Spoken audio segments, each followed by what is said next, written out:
Hey, hi team. So very exciting to start off with the blockchain masterclass 3.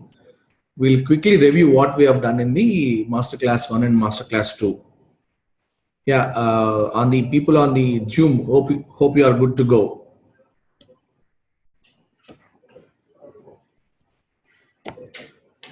Okay, so we discussed about blockchain as a mother of all technologies. So blockchain is not something coming from moon. It is coming from a technology space. We have seen that how the C got upgraded to C++, and then we got into Java and .NET, and then we got into the cloud. So blockchain is also technology. And we have also seen blockchain is a globally distributed ledger. We'll again spend few minutes on the how blockchain is a globally distributed ledger. And the charm of the blockchain is once it is into the blockchain technology, you have a cryptocurrency opportunity. And the mother of cryptocurrencies is what Bitcoin, we have already discussed this. And the biggest disruptor of the blockchain is ICO because it is disrupting the equity space. People who are launching a blockchain technology, they can launch coins and they can give their coins as a equity to the people. And tokenization is all about integrating your business with the tokens. We have spent a good time on the class 1 and class 2 on all these aspects. We'll quickly move ahead. Okay, so when we said globally distributed, we discussed about ICICI Bank data is shared with the Citibank, and Citibank data is shared with the ICICI Bank. Since both the banks are sharing the data, but not the names, locations, mobile numbers. What they are sharing is they are sharing the account number and balance. Okay, by sharing the account number and balance, ICICI Bank, if they get a Citibank check, they don't need to pass the Citibank check to the intermediary called clearinghouse. Okay, that's why people are always used to say we'll be clearing all the checks by 12 and by 3 the cash will come into your account. That is the case in domestic check transfer. Okay, if it is a cross-border fund transfer, it is almost used to take 2 days plus. So blockchain coming into the picture where data is shared across the banks. Okay, today if Wells Fargo also joins the party, that means Wells Fargo will hold the data of Citibank, will also hold the data of ICICI Bank. That means if tomorrow all the banks of Dubai are coming into the blockchain, means each bank has to hold the data of the rest of the 64 banks. Okay, that's a huge. But the chance of the advantage of doing that is you don't need to pass any check to anyone. It's like how you do the, whether the account is within your bank or account is in Dubai or Abu Dhabi or in India or in US, it's same one and same. It is there in your CPU. So it's in milliseconds the transaction takes place, whether the transaction is accepted or not accepted. Similarly, same with medical records in the healthcare industry and travel records in the travel industry, okay, and national records in a smart government. Like all your records are associated with Emirates ID or associated with the national ID. So it's at one go, all your computers are updated. So we'll spend more time on how is it happening.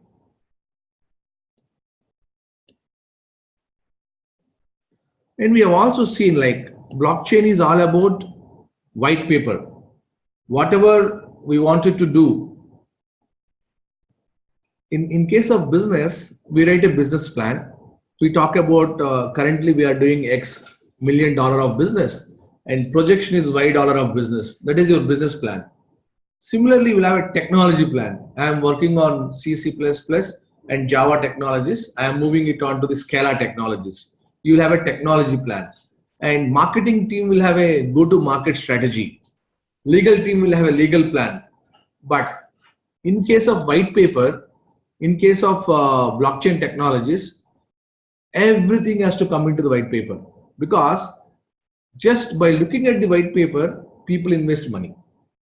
It is very important for a blockchain technology guy to understand he is not just running a technology, he is running technology, business, regulations, compliance, everything he has to take care, and all that has to come into the white paper. Now, what is it all about? why are you taking up the blockchain? Are you trying to solve technology problems? Are you trying to solve business problems? Are you trying to solve real-time transactions? Are you trying to solve the cross-border fund transfer problem? It's all about either you should be able to solve the problem, then choose the blockchain. Just because blockchain is fancy, it's not required for you to get into the blockchain. But if you really see that blockchain is creating value, that's where you have to get into the blockchain technology. And you have to see that whether you want to go and raise the funds or not. If you want to raise the funds, then you have to call out how much money do you need in the first 3 years, and how do you use that, and how do you distribute that. So all that goes into the white paper, which we have discussed. In a masterclass too, we have spent a full of class on the white paper itself. It's a combination of business plan, technology plan, go-to-market plan, legal plan, and it's a combination of all. Okay, now we are looking at depth. Now we are getting into the what is this blockchain and how they are connected. The very first subject is blockchain is network of nodes. Okay, we might have seen many networks, right? Topologies. Okay, we might have seen one-to-one network, many-to-many network. Okay, star network. Right now, blockchain is a network of nodes. If you quickly look into this, I have 4 nodes in the network. Node 1 is connected to the node 4, node 2, and node 3. We will see what is this node. Similarly, node 2 also connected with node 4, node 3, and node 1. That means it's a many-to-many connection. If there are 4 nodes, the 4 nodes are connected with all the 4. Peer-to-peer. Yeah, completely peer-to-peer. Okay. So for a developer, for a business, setting up node is your first job. This is very important. When we say blockchain, the very first task is white paper. What problem you are solving or what opportunity you are addressing. You should be either solving a problem or addressing an opportunity. That's your white paper. Once you have decided to get onto the blockchain, the very first thing is you should have your own node. So what is this node? Is it a computer? Why node? We look into that. Okay. Node is a gateway to interact with blockchain. On the top, we have seen blockchain is a network of nodes, right? But can I interact with blockchain? Yes. If I have to interact with blockchain, I should have my node. So I have to set up a node, and the node should go into the blockchain. Now, how easy to set up a node? So all these wallets are nodes? No, wallets are the endpoint access. Okay. So if you look at any bank will have an online banking system, and online banking is connected to the core banking system, because core banking is accessed from the branch. Online banking is accessed from the endpoint, which is your browser. Okay. So your wallet is like your browser, endpoint data interaction system. We'll also discuss about the wallet. Node is that server. Now, every node is an instance of blockchain, right? So when we say ICICI Bank, Emirates NBD Bank, Wells Fargo Bank, the first job is they have to set up the node. That means the node itself is a server. It will have a combination of all the other nodes. So node is always a physical device. Physical device. Okay. Currently, as of today, 23/01/2008, Ethereum is holding 4.5 million blocks. 4.5 million blocks. It's like if I want to get into the Ethereum blockchain, I need to download all these blocks into my node. Only once all the blocks are downloaded, you can start interacting with the blockchain. Else you cannot do any interaction. Now, how do you set up node? Like you can have your own system, you can have your own power supply. All that we have to do is continuous power supply. The moment at the time of setup, at least at the time of setup, if the system is down for a minute, that means the connection to the blockchain is lost and your syncing will start from the block 1. Okay, as of today, this is what I am setting up one system for one of my projects. I'm using Amazon T2 X Large with 8 virtual CPUs. Okay, 64-bit platform, 32-bit JB memory. It takes 7 days to establish the node. That means across the world there are 4.5 million blocks. All these 4.5 million blocks has to download into your node. Now your node is equal to the blockchain.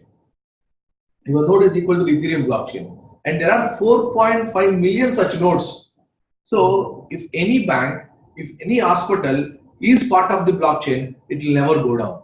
Because his own node goes down, but it can be accessed from the 4.99999 million nodes.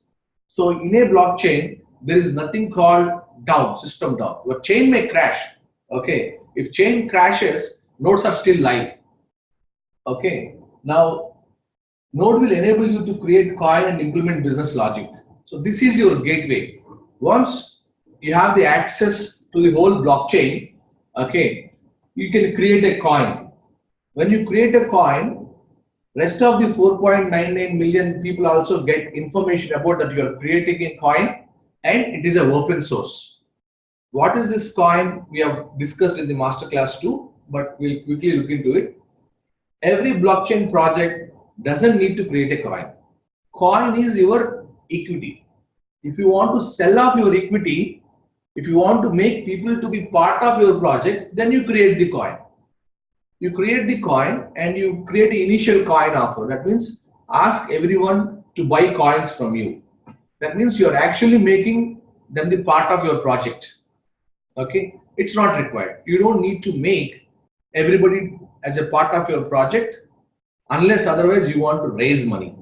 So coin technology, coin infrastructure is only for the fundraising. Now the business logic. You have to start pushing your business logic on the blockchain. Okay, so that can be done only once your node is established. So what is this business logic? We slightly discussed in masterclass 2. It's a solidity program. There are a couple of using JavaScript and Go script also. You can write your business logic and push it into the blockchain. But whatsoever logic you write, your logic goes open source. It can be viewed by everyone. With the encapsulation, what can be viewed, it will be viewed. What can be truncated, what can be masked, it will be masked. So transaction information will be made available. So I want to check with the people on the Zoom. There are any questions on the node?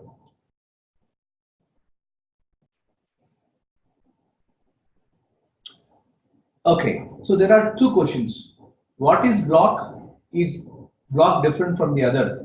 How much does it cost to set up a node? Wonderful question. So each block, in case of blockchain, Bitcoin blockchain, in case of Bitcoin blockchain, each block will hold 1,500 to 2,000 transactions. So this question is putting us into a different stand. Now one block will hold 1,500 to 2,000 transactions, and whoever is mining the block, it's not one person cannot mine the block. There will be hundreds of people mining those transactions, and once the block is mined, Bitcoin allocates 12.5 Bitcoins to all that miners. Okay, we'll come back to that. I'm going to discuss in depth about it. Yes, blocks are different from each other. Now, how much does it set up to cost a node? So to set up, it would cost anywhere like per minute itself it will cost $0.03. Okay, and how much data you consume as of today? Okay, just to set up the node and the data download cost itself is $500. And Amazon will take for all the T2 X large and with 8 CPUs, it would take another $500. So minimum $1,000 actual cost. But the person who is working on it, he would charge a bomb. The charge is going to come from the people who knows the blockchain. Okay, any questions from the people who are on the Zoom? Yeah, one more question. What is the cost of maintaining the node on year-on basis? I assume it goes up day by day as transactions keep happening. Perfect. Node, it's all about how many blocks are generating in the blockchain, and every block will have a data. So that data has to be downloaded in your node. So every time some data is downloaded into your node, there is a cost, data cost. Okay. If it is on Amazon, but if you can set up all that server in your house and your office, okay, and if you can manage on your own, there is a capital cost, capex, but there would not be any operations cost. So it depends upon whether you want to take the capital cost and operations cost. Yeah. So I think we are good to move to the next slide. The only new thing that we have discussed is a node. Node is your gateway to the blockchain. So only with the node you should be able to interact with the blockchain, and node is a replica of the blockchain, it's an instance of the blockchain. Okay? What do you mean by instance of the blockchain? Blockchain means 4.5 million blocks, and all that 4.5 million blocks are in your node now. So your node is equal to the blockchain. So every node is equal to the blockchain.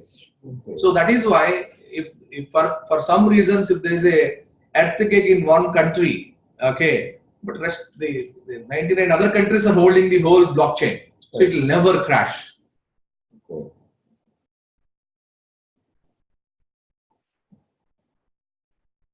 Okay. Now we have seen data is open source, right? Your business logic is open source. It's like your IP. Your IP you are putting on the open source. Okay, that is where you are giving the confidence to the people that we are not doing something wrong, we are doing business. Okay, now when your IP is on the open source, how do you manage the signature of the data?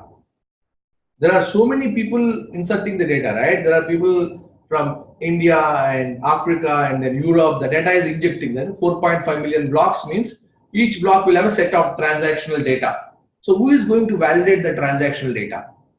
Now, if it is a government, there is one person who will sign it and put it inside. Okay, if it is a private, there is one CEO who will sign it and put it inside. Okay, if it is a blockchain, who does that? Your secure hash algorithm does it. Secure hash algorithm is a 30-year-old cryptography technology, but it was used by the National Army and National Sciences, but not by a common man. Okay, so our secure hash algorithm is one of the cryptographic hash functions, and it takes input and generates unique output. Every block will have a 1,500 to 2,000 transactions in a Bitcoin blockchain. Bitcoin. In Ethereum, every block will have 70 transactions. In a Ethereum, it can hold only 70 transactions, and each transaction is a data. So that is your first data set. Now, that first data set has to be accepted by the blockchain. So when it is accepting by the blockchain, it automatically converts all your actual data into the cryptography. So if I give a name of Radha, blockchain will never take it as a Radha. It will convert Radha into cryptography and then it will take it to the blockchain. So, and there is no reverse mechanism.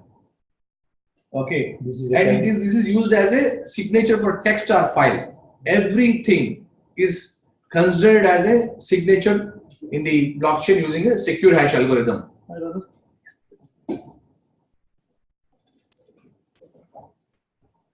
Okay, very important. Like you will enjoy this. Now, if somebody is doing good and more people are joining, it is always good. But think of there's a gold mine. There's a gold mine. Somebody is digging it, and lakhs of people are coming to dig. What you will do? You will put a fencing, right? So you will make people's life little tough so that only intellectuals can dig it. Okay. Now that's where your nonce will come. NONC. Nonce. What is nonce? We'll see. In secure hash algorithm, there are SHA1, SHA2, 24, 256, 384. It are bits actually. Okay, and there is a genesis for the secure hash algorithm. Now, blockchain uses hash function everywhere. Every transaction is taken as input and output is generated. Set of transactions is equal to block. We have discussed about Bitcoin blockchain is having 1,500 to 2,000 transactions, and Ethereum is having 70 transactions as a block.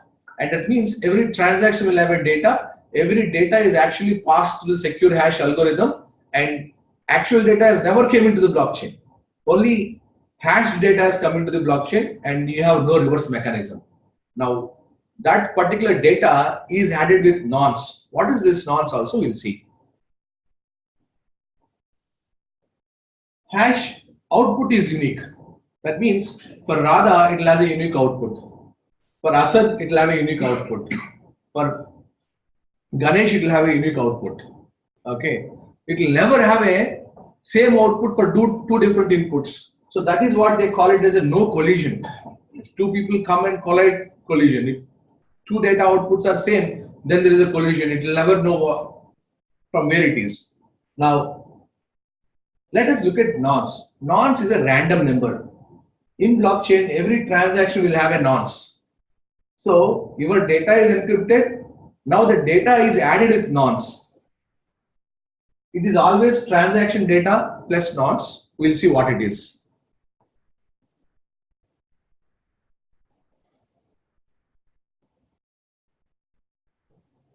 Okay. Now, since we have touched data and all, it's called mining. Mining is not about mining the coins. It is the process of adding transaction to the blockchain. Mining is not your mining the coin, but it is process of adding the transaction to blockchain. Now, transaction data plus hash output string with 0 plus nonce is equal to difficulty of mining. Don't get confused over here. Now, when I am passing data called Radha, that's the string it has generated. My actual chars are only 5, RADHA. But the hash output is A4, F3, it's a 256 hash output. Now, this output itself is very difficult. Based on this output, can you go back and say input is Radha? Very tough. So what it will do, blockchain will accept output only if starting value is 0. We have seen for the Radha as an input, the output is A4, F3, 9E, BB, it's gone ahead. But it is not accepting that output. Okay, Radha is a valid input, there is no wrong in that. But hash algorithm encrypted it and it has given output. This output is not accepted by the blockchain. Blockchain says your output has to start with 0. Anything starts with 0, I will take it. So what I have done, I have gone ahead and given Radha and nonce. Now that is your, I said right, nonce is an arbitrary number, it's a junk number, it's a random number. So since Radha, I cannot change my data. My name is Radha, I cannot change it. So what I have done is I have added a nonce number, 01.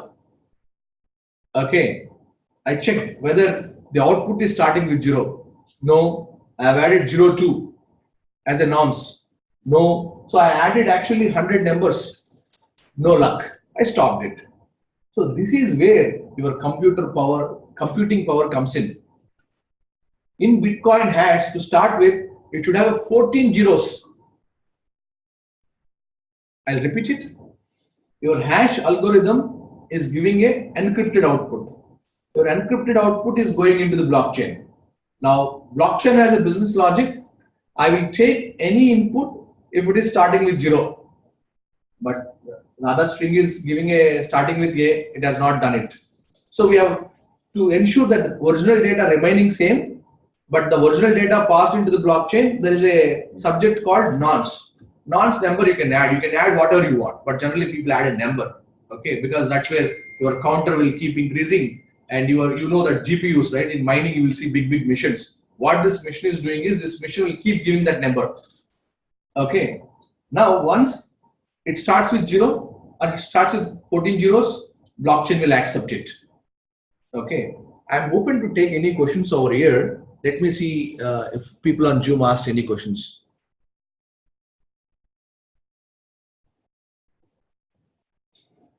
Okay, so this is what I was telling.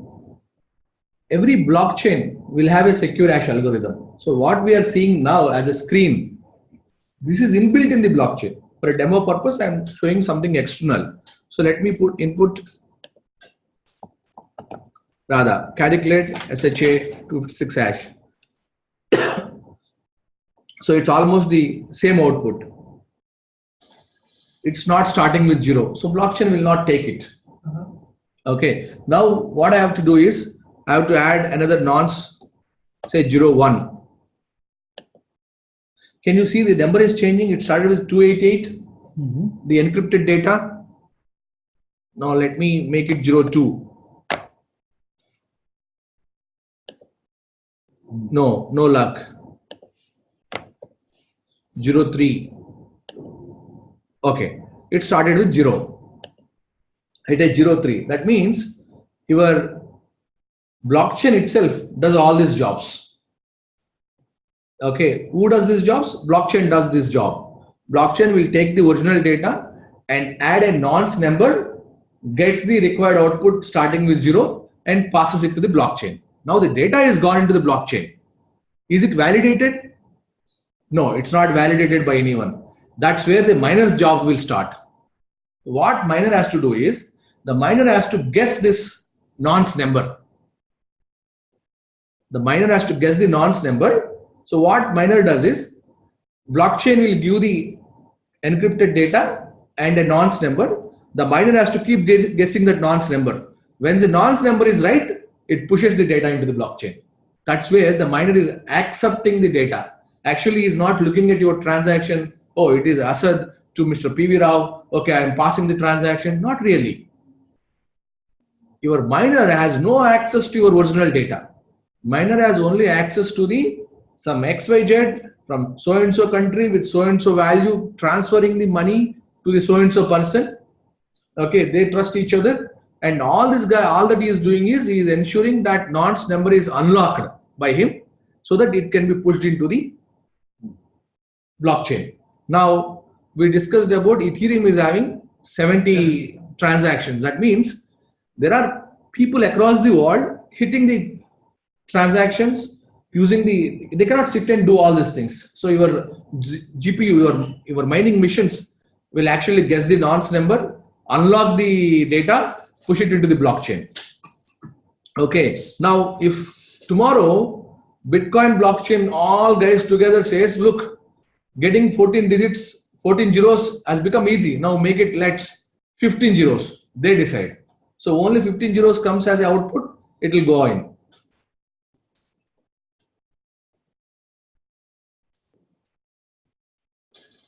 Okay, now let me show another example. So we have discussed about blockchain is a combination of blocks.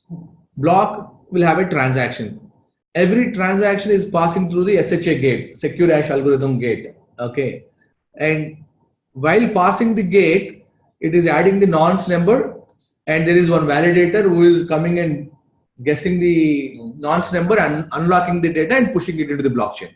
That means by doing that is actually validating that there is some transaction has come, I have validated it and I pushed it off. Okay, now how is block to block connected? So if you look at every block will have a block in front of it, will have a block back of it. That is why then only it is accepted. So it depends upon how many blocks in the front and how many blocks in the back. Okay, in a Bitcoin they say unless you have another 6 blocks in the back, it is not real. It is, they can say it can be orphan block or it can be orphan transaction, right? So how, it is simple, like you might have remember the linked list when we have studied. Every list is connected to the address of another link. Every list is connected to another link. So every block is connected using the hash. So every hash will have a previous hash address. Every block will have a previous hash address. Every block will have a previous hash address. So all this you can denominate how do you want to use it. But this is a one-way traffic. Once it is encrypted, once the nonce number is given, it can never be reversed, it can never be tracked back. So it is completely one-way traffic.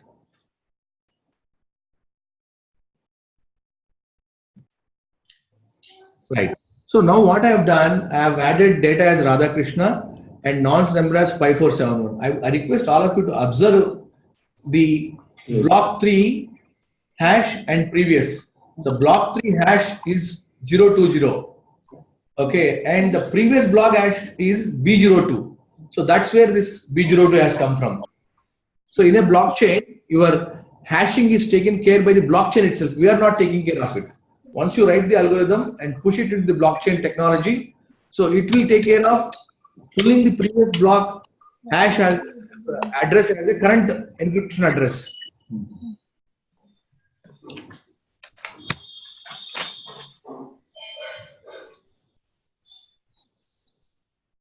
Okay, so this is how the blocks are interconnected. The hash of the current block will be the address of the previous block. It continues. If you look at the interconnection between the hash and mining, okay, mining is not somebody sitting and really mining the coins. Mining is an output of validating the transaction. The moment you validate the transaction, you will be awarded with the coins. And we have seen that in Bitcoin, you have to ensure that you are taking care of 1,500 to 2,000 transactions, then the block is created. So if that is the transactions are done by n number of people, so n number of people will share that 12.5 Bitcoins. Okay, let us move ahead.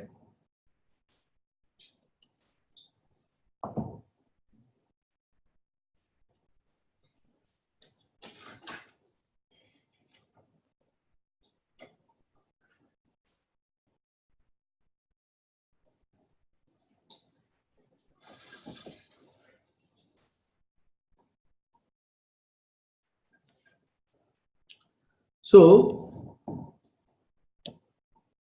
mining coins. Now we have seen validating the transaction is resulting into the mining transactions and mining coins. So how are we consolidating it?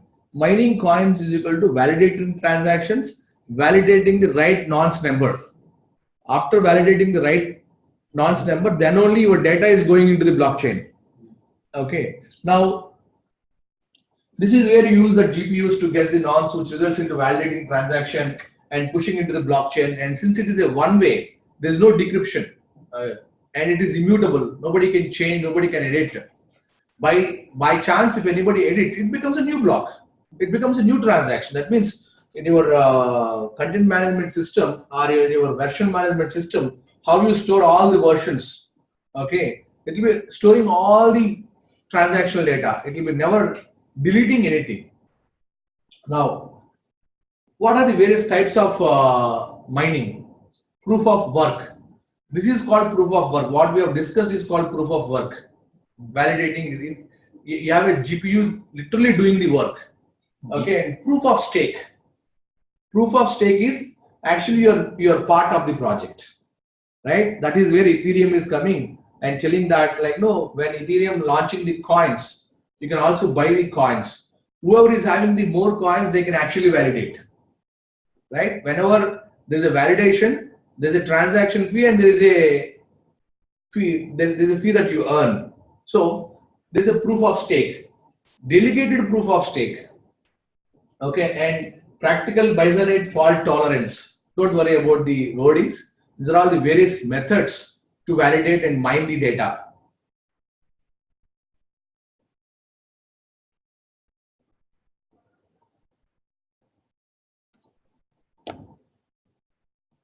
Okay, now the big thing, consensus. So these are the three things you might have heard. One is blockchain is a globally distributed ledger. We discussed it many times.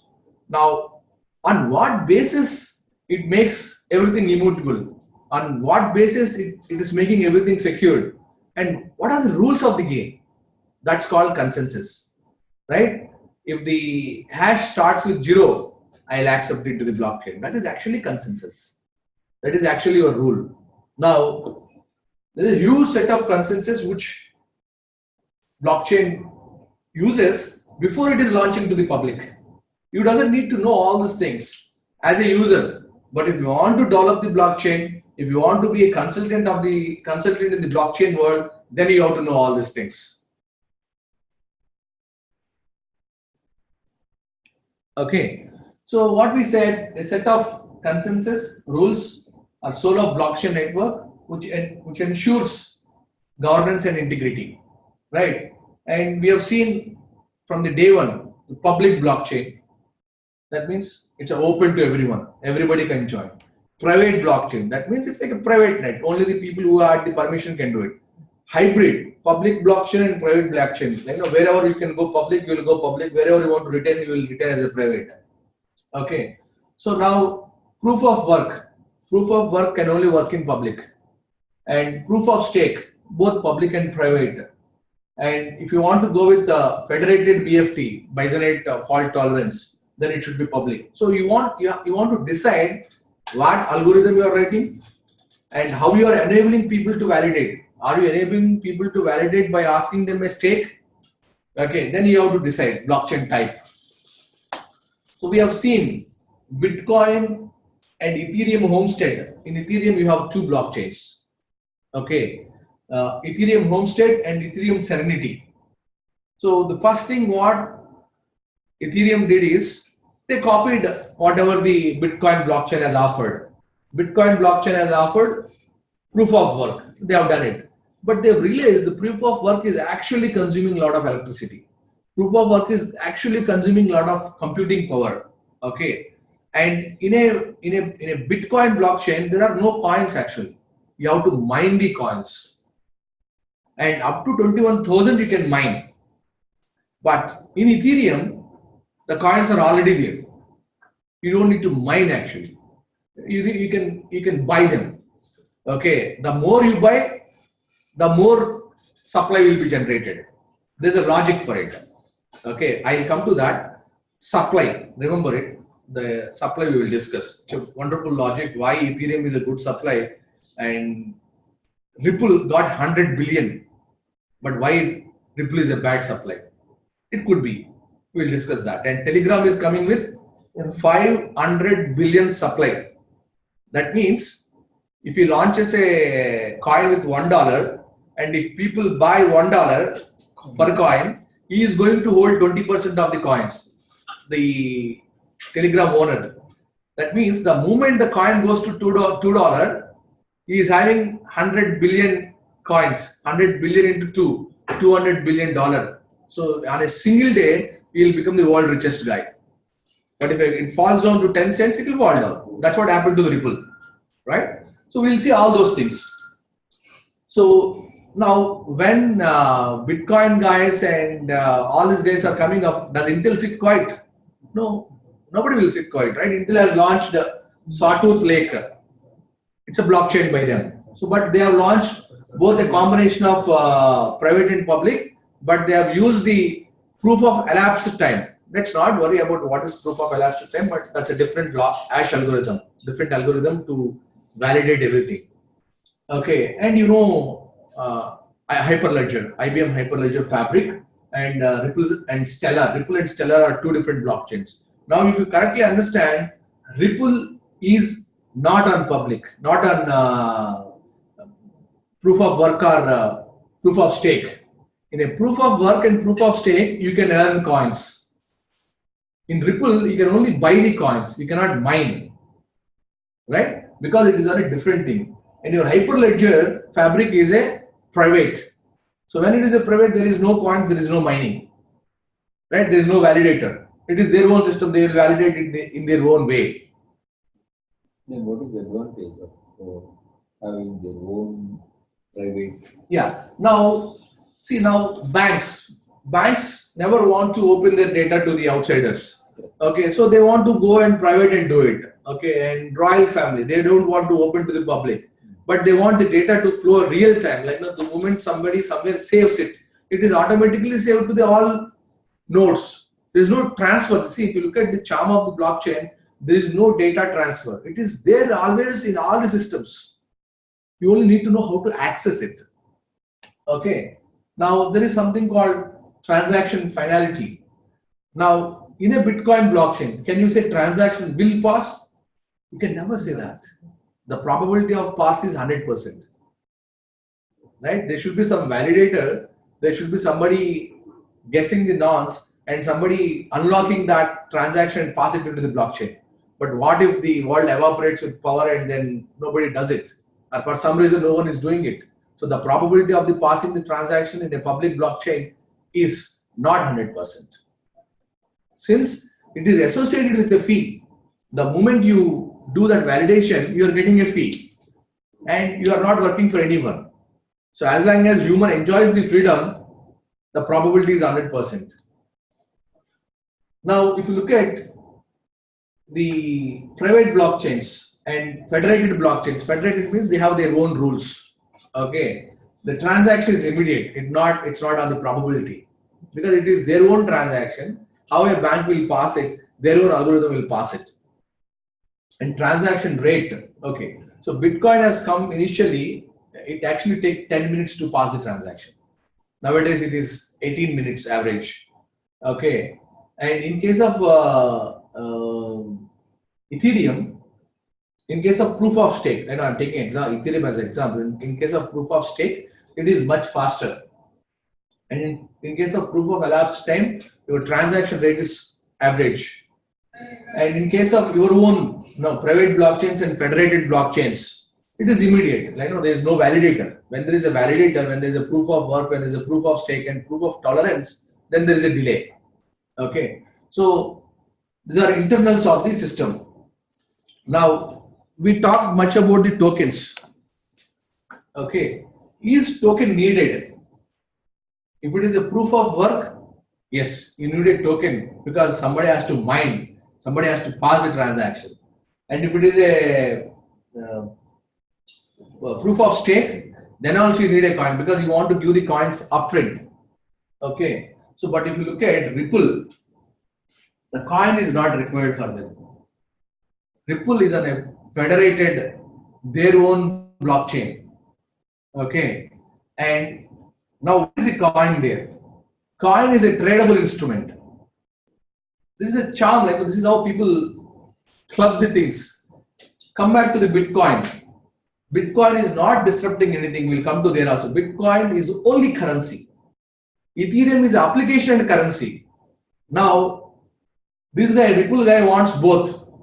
So he kept coin on the Bitcoin model and application on the Ethereum model. So that's called federated. There he has used his own model. Okay. Scalability. Scalability is high anyway, unless you choose to be on the Bisonate fault tolerance thing where it is a private. You cannot scale much. Trust model. See, trust model means you don't need any intermediary government organization to pass the transaction. Okay. So trust model, it is called untrusted in a public blockchain. So untrusted doesn't mean there is no trust. People are validating and it is passing. We don't need intermediaries to trust it. Okay. But in case of federated and Bisonate, it is semi-trusted. So Ripple, what they have done, they have gone to banks and they have made all the banks to be part of the project much before, and they have taken some approval. Okay, that doesn't mean it is legal. Okay, there is no, and that doesn't mean it is illegal. It's a model. Okay, so I would like to take a break over here because we discussed about secure hash algorithm. We discussed about consensus. We discussed about mining. These are the three basic things why the blockchain is surviving. Because somebody is able to mine and make money, people are encouraging the blockchain. And because it is highly secure, people are encouraging the blockchain. And it got a combination of private, public, consensus. You can have your own governance rules. People are encouraging the blockchain. So we'll take a break over here and get back. But feel free to drop your questions, and this break is going to be the 5 minutes or 10 minutes long break. Okay, so we have discussed this in bits and pieces. Let me consolidate now. We started with, are we solving the problem? Are you seeing the opportunity? 88%, 90% of the blockchain projects are actually opportunity to raise funds. So when I have done the analysis, it is all about raising funds rather than a real problem solving. But that's what the market is picking, right? And if there is no investor, and here the investors are not companies, the investors are not VCs, the investors are not private equity funds. The investor is retail, common man. So that is where the blockchain is gaining the attention. If a common man can participate, okay, then nothing can be stopped. Okay. So now, I said we'll discuss 3 use cases and then see what is what. So Bitcoin blockchain. So Bitcoin is a blockchain name and the currency name is also Bitcoin. And similarly, Ethereum. Ethereum is also having a coin called Ether. Okay. And RippleNet. RippleNet is promoting Ripple, RXP, XRP. yeah. Exactly.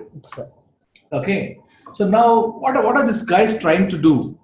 They are the project by themselves, right? When a Bitcoin launched, they're a project by themselves. Bitcoin is only disrupting the currency, nothing else. You cannot do anything else in Bitcoin using the Bitcoin. But if you look at Ethereum, they have a Ether. Very wonderful thing what they have done is people can launch applications on the Ethereum. So when you launch applications on the Ethereum, you can also declare how many coins you are going to supply, and then who is owning the coins and how many coins will be in the rotation, right? So coin is like your currency. It has to be traded. Okay, the more it is traded, the coin value goes up, and the coin is not used, the demand goes up and the price goes, sorry, demand goes down and the price goes down. Okay, but what is Ripple trying to do? Ripple is actually disrupting the fintech companies. So Ripple is a big danger for all startups. Whoever is saying a fintech startup, like, no, I will settle the problems of fund transfer. I'll like, no, all these fund transfer companies are gone actually with Ripple. Okay. And we have seen that Ripple is a combination of public and private. His coin is on the public, his technology is on the private. So what problems they have solved? It's all about problem solving. Okay, or opportunity visualization. Blockchain, Bitcoin has solved the payment problem. There is no FX. As long as you use a Bitcoin, there is no foreign exchange. Correct. He has completely wiped out real-time settlement on the spot, whether it is a domestic, international, cross-border, whatever it is. Ethereum has solved all startup problems. Startups are actually very happy. They don't need to go to VCs. They don't need to go to private equity and all. They can launch their plan, and if there are people funding them by buying the coins, that means there's somebody like them. So that opportunity was not there in the past. So I can only tell to few people, and I cannot ask money in the Facebook, right? People do that, but you cannot liberally ask money in the Facebook. Now, by writing the white paper, by rotating the white paper, it clearly says, you buy my coin today, I am going to offer it 10 cents. Tomorrow, if my business goes up, the value of the coin goes up, you also make money, I also make money. Tomorrow, my business is flopped, the coin is evaporated. Are you with me? If people are interested in the white paper, people like that solution, they invest. So the idea is why government should come and say don't invest, why a police should come and do the policing, why a internal monetary fund has to do the monitoring. Okay, but there's a protection scheme, right? The government has to protect the individuals, but this is by the individuals, this is by the community. When you say blockchain itself is a community. So community is protected by a secure hash algorithm, community is protected by the white paper, community is protected by the way it works.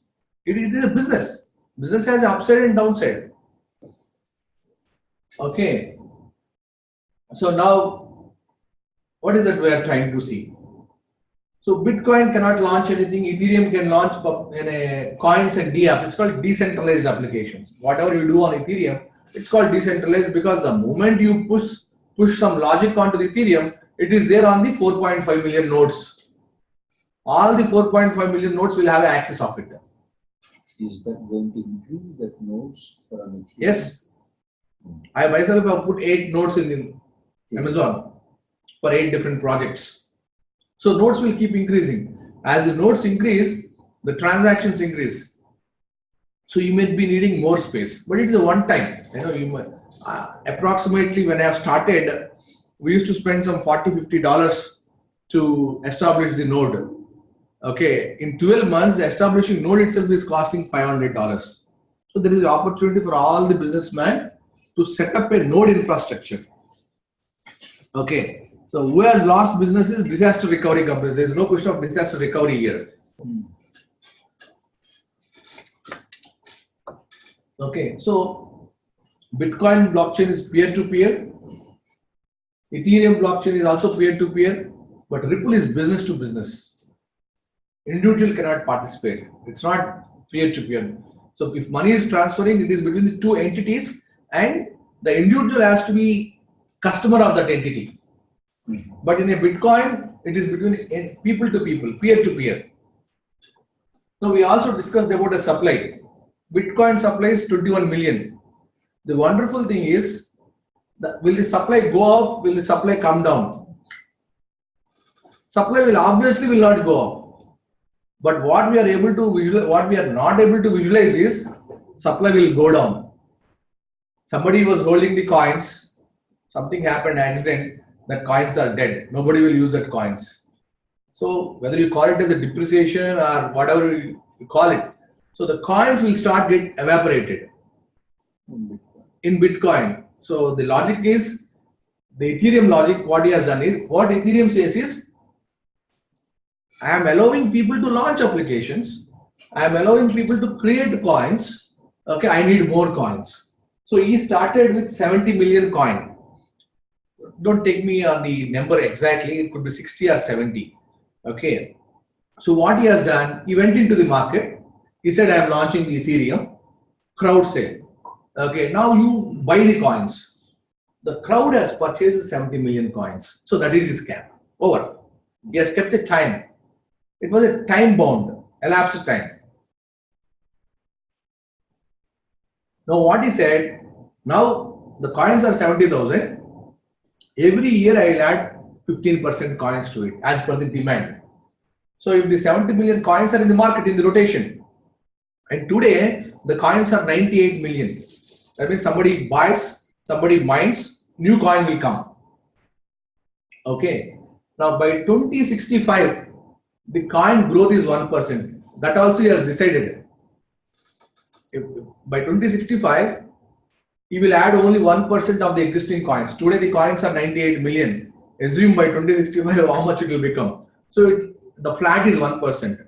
For 2018, the add is 14.8%.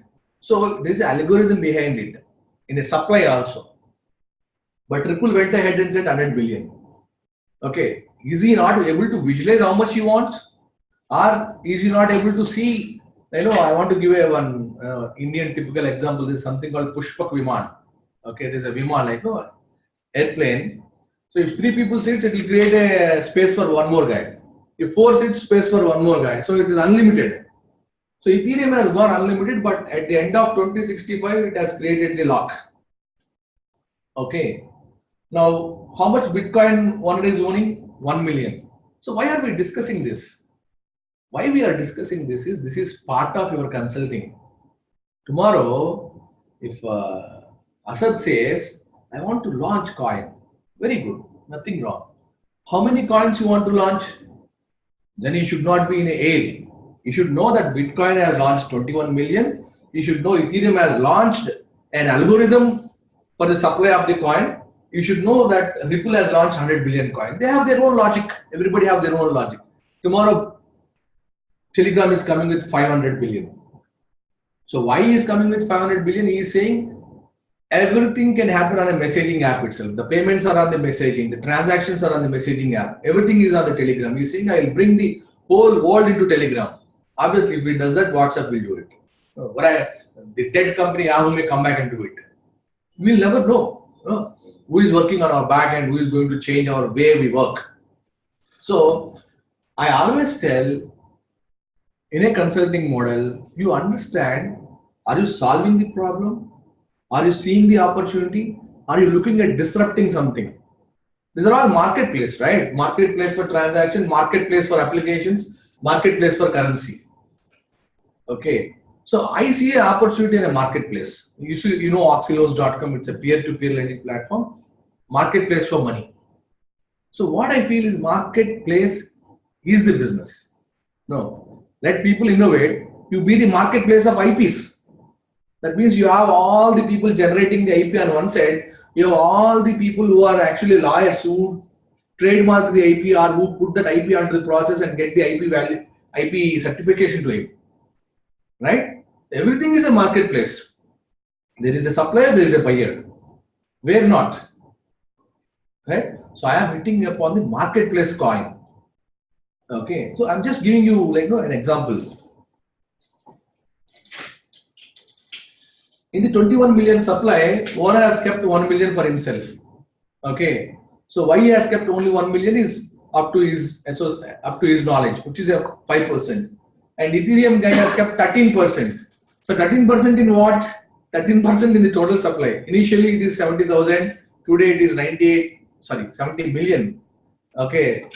And it is 98 million. And by 2065 it could be 100 trillion. We never know. He will be owning 13% of that total supply. Okay. So whom it is benefiting? So tomorrow the business is all about, he has to serve the customers, right? No. If it is a technology company has to offer the solutions. If it is a travel company, the travel company has to offer the experiences and tickets. Okay. Government has to offer the immigration service, right? So what is that you are offering? To whom you are offering? Okay, if that you look at Bitcoin and Bitcoin blockchain is for individuals and startups, and then it has become for everyone. It has become for trader. The trader is enjoying a lot than anybody else. Okay, and Ethereum, what I have seen is ICO. People are launching ICO, and then anywhere from 250 million to 5 million they are raising funds. Okay, there are good ICOs, there are bad ICOs, there are scams. You know, when there is a road, there will be an accident. Okay. So many scams over there. Obviously, the scam stars are the first one to attack anything. Okay. Now, it is English. Ethereum encourages the democracy. Right? Do whatever you want, but keep it in an open source. Are you getting married? Please tell to everyone, so that if somebody is following you, they will drop, and the whole world knows that you have got married, so they will not offer you more. Okay, it encourages the democracy. Everything is open source. So Ethereum is actually all democratic nature. People encourages it. It's backed by the democracy as a word. Okay, but Ripple is backed by the business. Ripple is backed by the banks. So reward. Why these blockchains will survive? As long as there is a validation reward, the blockchains will survive. They reward 12.5 bitcoins for miners. That it's not for money, it's for miners. And Ethereum will reward 5 ethers per block. This is a mathematics, right? Because the block contains only 70 transactions here. Okay, and there is nothing called rewarding and mining in Ripple. And we have seen that 15,000 transactions and 1,500 transactions and 70 transactions. So who is backing what? So Bitcoin is backed by the market cap and 10 years history, and Ethereum is backed by the Ethereum Enterprise Alliance, and Ripple is backed by the International Ripple Association. Why I am touching this point? This point I love it. Ripple backed by the International Ripple Association. So what I have done recently, I have done one assignment. In that assignment, this guy got 2,500 corporates working with him. Think of a travel company. Travel company associates with every company, and then they offer travel. Okay, so 2,500 corporates are with him, and 6,500 merchants. Souq got 85,000 merchants, and Amazon got 6 lakhs plus merchants. Example: this guy got 6,500 merchants and 2.5 million users. That means, in your existing system, you have 2,500 corporates, 6,500 merchants, and 2.5 million people. I'll come back to that. What we should do with them. Let us take the example of Emirates NBD Bank or Citibank. You are having an account in Citibank. Okay, you have to pay 100 rupees to the merchant who is having a Citibank account. So what is happening? 100 rupees from a Citibank individual customer, it's going to be 100 rupees in a merchant account. Are there 200s? It is only 100. And did the bank did anything great? It has debited one, it has credited one, but they charge fee for the transaction, right? So there are actually not 200s. There is only 100 moved from left to right, and this 100 will keep rotating between the merchant user, merchant user, merchant user. So that is where the rotation multiplies and multiplies. Correct? Now let's go back to the corporates, merchants, and individuals. Okay. Now corporate can invest, merchant can invest, individual can invest. Example. And whatever transactions they are doing, these are actually rotating between these three people. There are 100 rupees, for example, 100 dirhams, $100. This $100 is going from corporate to merchant, merchant to consumer, consumer to merchant, merchant to corporate. It's like wholesaler to retailer, retailer to the consumer. Again, consumer is pumping back to the wholesaler. Let us say there is only one wholesale company called government. Okay, it's going into the government pocket. Just because it is rotating between these three people, we are paying fees to the government, we are paying fees to the bank, we are standing in the queue. Correct? Now, a good businessman, what he will do? He will call all the corporates. I am creating a international corporates association. I will allocate 10% of my coins to you. And he will call all the merchants. I am creating international merchants association. I will give 10% of my coins to you. He will call all the 2.5 million consumers. I am going to give 10% of my coins to you. And 70% are still remaining. In that 70%, I will give 10% for me. 60% is what we will rotate. Going forward, you will not take the rupee, you will not take the dollar. You will buy this coin and rotate it. As you keep rotating, there is external market going to come and buy. Right? 2,500 corporates, 6,500 merchants, 2.5 million users. Check, it is rotating. Actually, there are only 60 million coins, but if you look at the revenue, there is 240 million revenue because the coin rotated. So when the coin is 240 million, the exchange notifies this coin is doing wonderful. The trader comes in. When trader purchases a coin for $1, so all these guys have become 100 million into $1. Now, the businessman did any injustice to the corporates? He did a justice, right? He gave 10% of the coins to them. He gave 10% of the coins to the consumers, right? That is what I did to you. I gave 10,000 coins to all the GPPA members. Then this tomorrow I will come back and ask you to transact them. So when you transact them, only value will come. Okay. So in a business consulting, what I feel like, the consensus slide and this slide are most important. There are 8 points. Are you solving the problem? Are you seeing the opportunity? Do you want to use the private blockchain or public blockchain? Do you want to launch the coin? Do you want to offer a supply? Do you want to rotate it? Do you want to take all your existing customers, or you are creating a new market? So all these things has to be explained, discussed, and then lock it. So guys, that's it from my side. Okay, this we can discuss any number of hours.